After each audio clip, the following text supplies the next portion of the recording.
Welcome students. In this video you will be learning nested for loops. You have already worked with basic for loop in various programs as well as output based questions, and now you will learn how to make use of nested for loops. So first of all, let us see what does nested loop mean. It means loop within loop, means you are going to have a loop inside the body of another loop. You can see the syntax of nested for loop here. You have this for loop having the same syntax as it was having till now: for, then variable name, then in, and then sequence. And this is the body of this loop. But inside the body you can see there is another loop. So such a loop which is present inside the body of another loop is called inner loop. And the loop which is containing this inner loop is called outer loop. Okay, so this one is a outer loop. Now how it works? One value of this sequence means the first value of the sequence will be allotted to this variable, and you will be entering the body of this for loop, which is this code, and in this code you can see another for loop. So what will happen? Now this for loop has to run from the beginning till the end, then only you will be able to come out of this inner loop and return to the outer loop. Clear? So how will it finish the inner loop? It will work for all the values of this sequence one by one and keep on executing this body. And once all the values of this sequence are finished, you will terminate from this inner loop and go back to the outer loop again. And after this, the second value of this outer loop will be assigned to this variable, and you will again come inside the body. When you come inside the body, again you find this loop, inner loop. Therefore, for the second value of the outer loop also, this inner loop has to run completely for all the values of this sequence. Now, after completing this for loop for the second value of outer loop, you will again go back to this place and assign the third value. So this cycle of assigning the values of this sequence one by one and then executing this inner loop completely will continue till the values of this sequence do not finish. And as soon as this sequence finishes, you will simply jump out of this for loop and reach here. So let us understand this nested for loop with the help of an example. Here children, you can see this is a code containing nested loops. With the help of this table, I have shown the values of the variable x and y. Okay. And here is the output of this code. Range 1, 6. So if it is 1, 6, the values are going to be 1, 2, 3, 4 and 5. Clear? So x is going to have these many values. First value will be 1, which will be assigned to the variable x.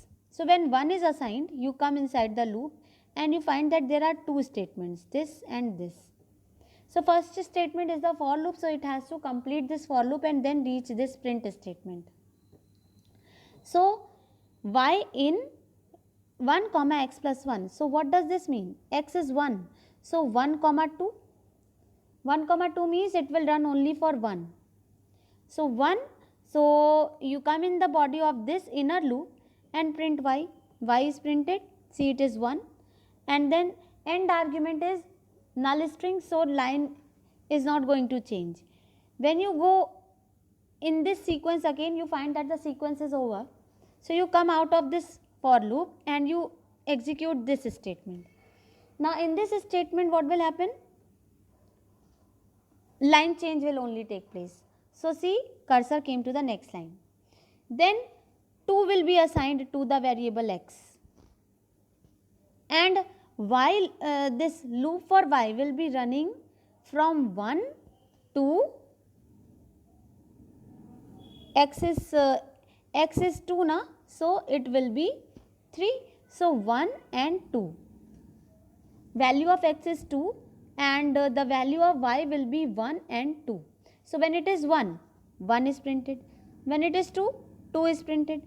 Now after printing 2, you can see that this sequence is over. So you will come to this statement and execute. So line change is there. You came to the next line. Clear?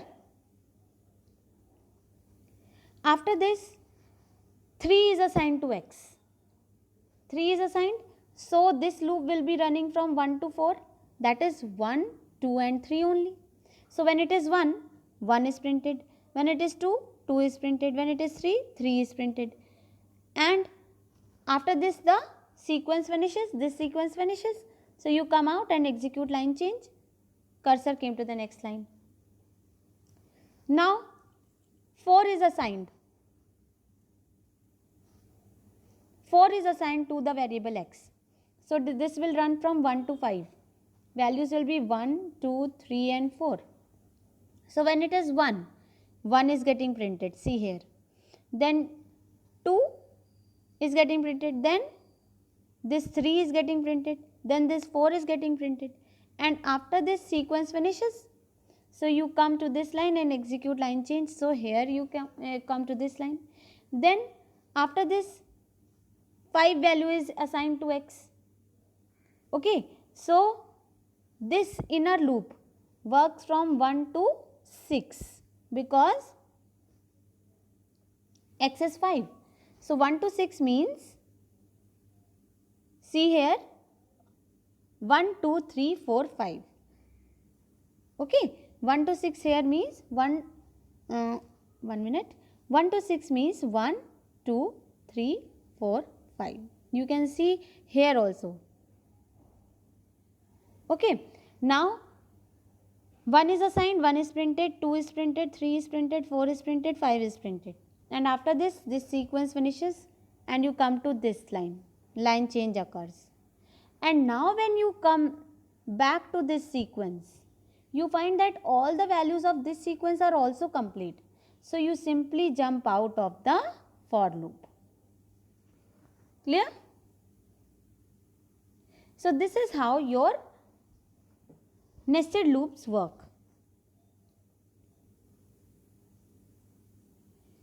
Let us see another example. For x in range 1, 6.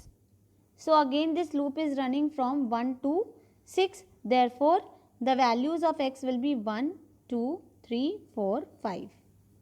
First of all, it is 1. So see how the inner loop is working. I am writing here 6, x, minus 1. X is 1. So it will be 6, 1, minus 1. So the values will be 6, 5, 4, 3, 2. These will be the values because it goes 1 less than the upper limit. So you can see here these are the values of y. And every time asterisk is printed for every value of y, asterisk is printed. So in the first iteration it is implementing 5 times. So see 5 asterisks are there. And at the end of this for loop, you come to this line and execute line change. So line change is there. Then next time, value of x will be 2. So when it is 2,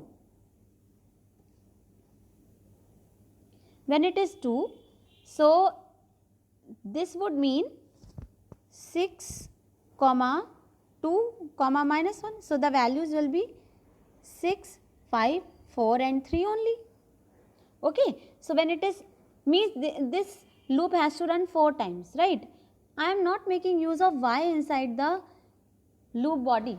So I don't need to print y. I need to simply print asterisk. So 4 times y is going to receive values. So 4 asterisks are there in the output. And then you come to this line and line change occurs.